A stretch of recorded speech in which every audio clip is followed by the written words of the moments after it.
गंगा यहाँ से जाने के बाद यहाँ स्तर पूरा खराब हो गया है, ठीक ना। इसीलिए सब दुकानदार अब पहले जैसा तो रहा नहीं, बिगड़ी बटा। इसलिए हम लोग यहाँ से अपना दूसरे जगह व्यवस्था किए हैं कमाने का। कुछ लोग दुकानदार ऐसा है कि बंद करके भी चले गए। 24 घंटे में 2-3 यह संस्कार जाता है।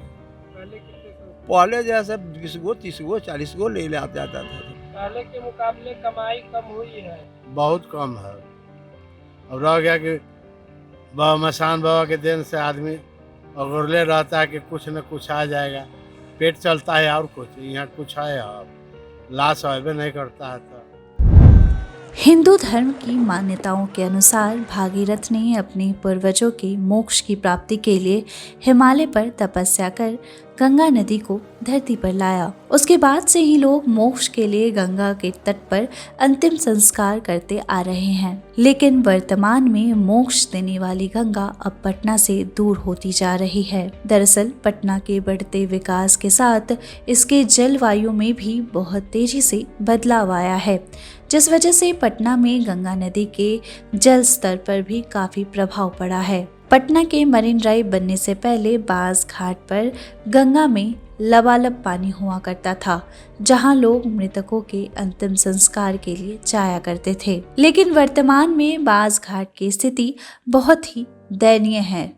वहां मरीन ड्राइव बन जाने की वजह से गंगा का पानी घाट से करीब 2 किलोमीटर दूर चला गया है, जिसका सबसे ज़्यादा असर वहां पर अंतिम संस्कार करने आने वाले लोगों और साथ ही बास घाट पर अंतिम संस्कार में उपयोग होने वाली सामग्री बेचने वाले दुकानदारों पर पड़ रहा है। जब हमने वहां के दुकानदारों से बात की तो वो हमें बताते हैं कि पहले दिन भर में लगभग 40 से 50 लोग अंतिम संस्कार के लिए आया करते थे, लेकिन जब से मरीन ड्राइव बना है तब से नदी बास घाट से दूर चली गई है, जिस वजह से लोगों को अब अंतिम संस्कार के लिए 2 किलोमीटर पैदल चलकर जाना होता है, जिस वजह से लोग अब यहाँ अंतिम संस्कार के लिए नहीं आ रहे हैं। और जो गिने चुने लोग आ भी रहे हैं उन्हें काफ़ी परेशानियों का सामना करना पड़ रहा है। कई बार लोग अंतिम संस्कार के लिए दूसरे घाट पर चले जाते हैं, जिससे उन्हें भी काफ़ी परेशानी होती है। साथ ही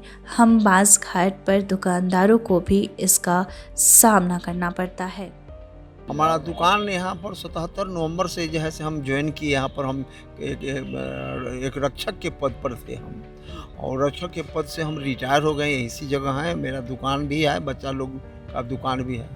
बाकी गंगा जी को चल जाने के बाद यहाँ जो है से दिक्कत हो गई। गंगा जी अब जो है से है नहीं, इसलिए करके जो है से दुकान सब जहीं से बन रहता है, दुकानदारी नहीं चल रहा है।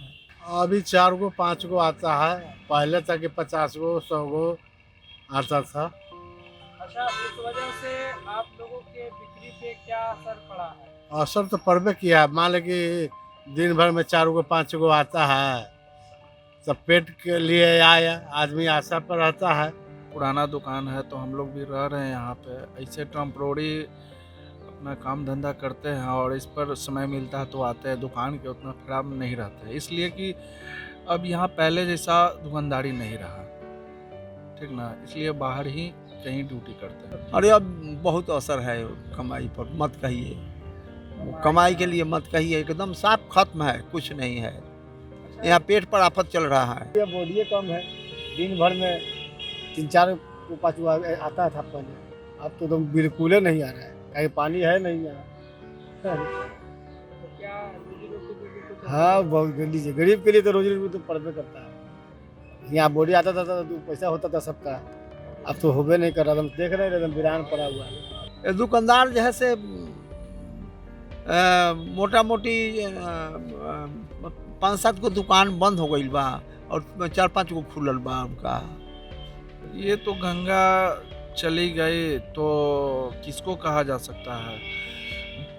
ये थोड़ा सा सरकार ध्यान देते हैं कि गंगा जो मरीन ड्राइव पुल बना हुआ है, अगर ये मरीन ड्राइव के ऊपर मतलब पश्चिम की ओर से चला जाता तो थोड़ा गंगा के नज़दीक के पास रहता तो थोड़ा सा चलता। और क्या, पानी 2 किलोमीटर उत्तर की ओर चला गया, तो यहाँ असर मंजिल आने वाले को, जलाने वाले को बहुत भारी असर है। अच्छा, पहले के मुकाबले में कितनी गिरावट आई है, लोगों का यहाँ आना कम हो? बहुत ज़्यादा आना कम हो गया है, बहुत ज़्यादा। 8-10 साल में गिरावट। अभी रेशियो अभी यहाँ 24 घंटा में, रात दिन में आपको 10-12-15, 10-12-15 के रेशियो भी चल रहा है। तो गंगा के जो उत्तरी भाग है, जी जी जो भी है मधुबनी दरभंगा से लेकर के गंगा का जो उत्तरी भाग है जी वो जी बाढ़ से प्रभावित है।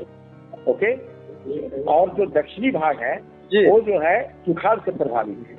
तो वर्षा जो होती है रजौली के जंगल में या तो गया के जंगल में या बांका के जंगल में, तो छोटी छोटी नदियों के माध्यम से जब प्रवाहित होती है तो सीधे गंगा में आ जाती है। तो उत्तरी बिहार में भी वर्षा होती है तो सोन नदी उफान में, सोन नदी में कितने को लील कर देती है।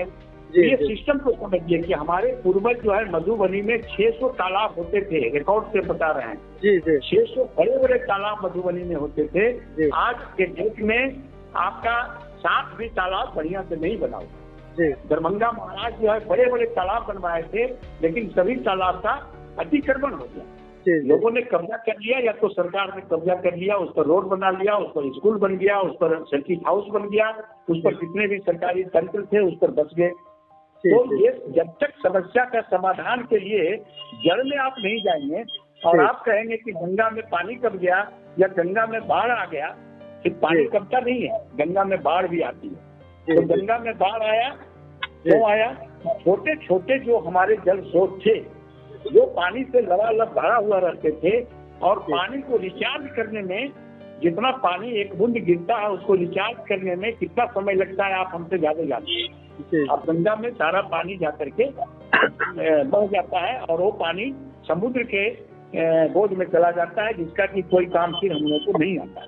गंगा माँ का जो दुर्दशा हो रही है, इस पर बहुत सारे नमामि गंगे और बहुत सारा जो प्रोजेक्ट भारत सरकार का, बिहार सरकार का चला, प्रोजेक्ट से समस्या की समाधान नहीं होगी जब तक लोगों को पीपुल्स अवेयरनेस नहीं किया जाएगा। पटना में हो रहे निर्माण कार्यों में पटना की जलवायु प्रभावित हुई है, जिस कारण यहाँ बारिश के पैटर्न में बदलाव हुआ है। नदी के जल स्तर में काफी असमानता आई है। आपने देखा कि किस तरह से गंगा नदी के दूर जाने से लोगों को मोक्ष कर्म के लिए समस्याएं हो रही हैं। साथ ही इससे कितने ज्यादा लोग अप्रत्यक्ष रूप से प्रभावित हो रहे हैं। आपको हमारी ये रिपोर्ट कैसी लगी हमें कमेंट कर जरूर बताएं। साथ ही हमारे चैनल को सब्सक्राइब करना ना भूलें। शुक्रिया।